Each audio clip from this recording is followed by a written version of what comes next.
సత్యాగ్రహి నేని శివాని. హైడ్రా చుక్కలు చూపిస్తోంది. కూల్చివేతలతోనో కాదు, కూల్చివేసిన తర్వాత కూడా కన్నీళ్లు తెప్పిస్తోంది. ఎవరు చెప్తున్నారో, ఎవరి ఆర్డర్స్ ఫాలో అవుతున్నారో తెలియదు కానీ పక్కా పర్మిషన్లతో FTL కి, బఫర్ జోన్లకి సంబంధం లేకుండా కట్టుకున్న ఇళ్లను కూడా నేలమట్టం చేస్తున్నారు.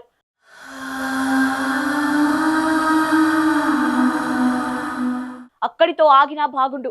అయ్యయ్యో, మీ ఇంటికి అన్ని పర్మిషన్లు ఉన్నాయి కదా, ఇది కూల్చకూడదు, ఏదో పొరపాటున కూల్చేశాం, ఇప్పుడు మళ్ళీ కట్టుకోండి అని మెసేజ్లు పెడుతుంటే ఒక్కొక్కరికి మండిపోతుంది.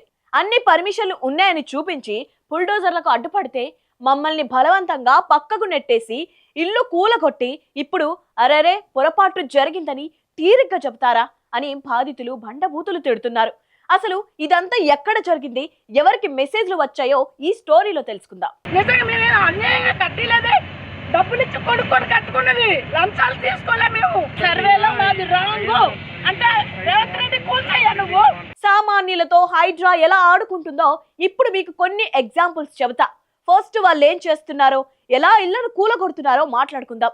అడ్డు అదుపు లేని అధికారులను చూసుకొని గుడ్డెదు చేలో పడ్డట్టు చెరువుల చుట్టూ ఉన్న నిర్మాణాలపై బుల్డోజర్లతో హైడ్రా విరుచుకుపడుతోంది. దశాబ్దాలుగా ఇక్కడే ఉంటున్నాం, తరతరాలుగా ఇదే తమ నివాసమని పాపం బాధితులు చెబుతున్నా ప్రభుత్వం అన్ని రకాల అనుమతులు ఇచ్చిన తర్వాతే ఇల్లు కట్టుకున్నామని మొత్తుకుంటున్నా చెవికెక్కించుకోకుండా ధ్వంస రచన కొనసాగిస్తోంది హైడ్రా. పైగా కూల్చేసిన చోట ఫెన్సింగ్ వేస్తూ వేల కోట్ల రూపాయల విలువైన ప్రభుత్వ భూమిని పరిరక్షించాం అన్ని గొప్పలు చెప్పుకుంటోంది. ఇప్పటిదాకా జరిగింది ఇది. ఇప్పుడు అసలు విషయానికి వద్దాం. హైదరాబాద్ సియట్ కాలనీలోని సున్నం చెరువు వద్ద హైడ్రా అసలు రూపం బయటపడింది. చాలా సార్లు కరెక్ట్ ఇన్ఫర్మేషన్, సరైన పత్రాలు లేకుండానే కూల్చివేతలకు దిగింది హైడ్రా. అంతేకాదు తమ స్నేహితుడి కోసం హైడ్రా ఉన్నతాధికారి ఒకరు ప్లాన్ నే మార్చేసినట్లు తెలుస్తోంది. సున్నం చెరువు సమీపంలోని సర్వే నంబర్ 12-13లో హైడ్రా 2024 సెప్టెంబర్లో కూల్చివేతలు చేపట్టింది. చెరువు హద్దులో నిర్మాణాలను ఉండరాదంటూ, కొత్తగా నిర్మిస్తున్న కొన్ని ఇళ్లను అక్కడ వ్యాపారాలు చేసుకోరాదంటూ కొన్ని షెడ్లను సమూలంగా నేలమట్టం చేసింది. అన్ని రకాల అనుమతులు తీసుకున్నాం, లక్షల రూపాయలు ఖర్చు చేసి బిల్డింగ్ కట్టుకుంటున్నామంటూ ఆ భవన యజమానులు మొరపెట్టుకున్నా హైడ్రా అధికారులు వినలేదు. అనుమతి పత్రాలను చూపించే ప్రయత్నం చేసినా పట్టించుకోలేదు. కూల్చుడే అంటూ బిల్డింగ్ ను నేలమట్టం చేసేదాకా వదల్లేదు హైడ్రా అధికారులు.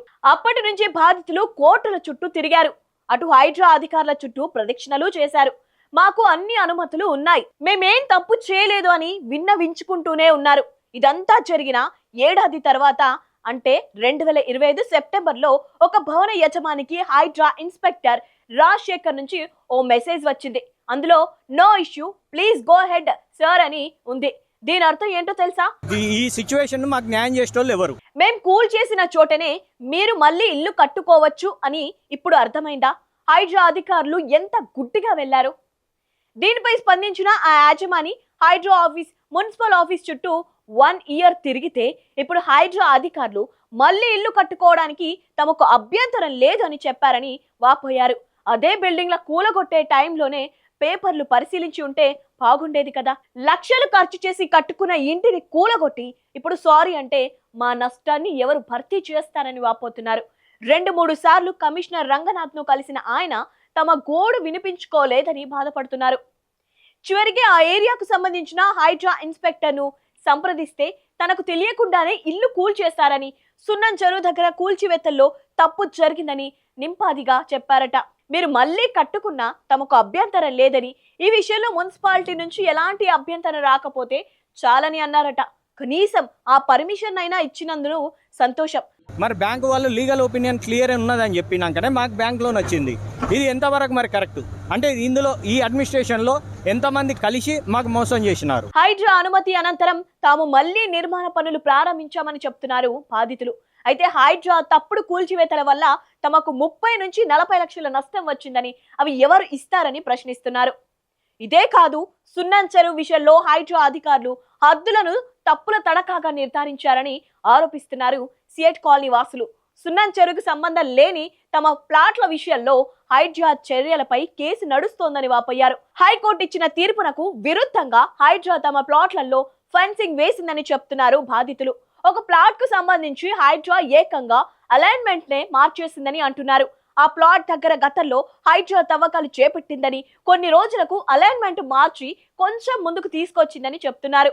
ఇందుకు ప్రధాన కారణం ఆ ప్లాట్ యాజమానికి హైడ్రా ఉన్నతాధికారికి మధ్య ఉన్న స్నేహమని అనుమానిస్తున్నారు.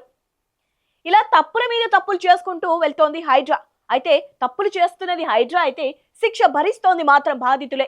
అప్పులు చేసి ఇల్లు కట్టుకుంటే వాటిని నేలమట్టం చేసి ఇప్పుడేమో పొరపాటు జరిగింది మళ్ళీ కట్టుకోండి అని చెప్పడం ఎంతవరకు న్యాయం?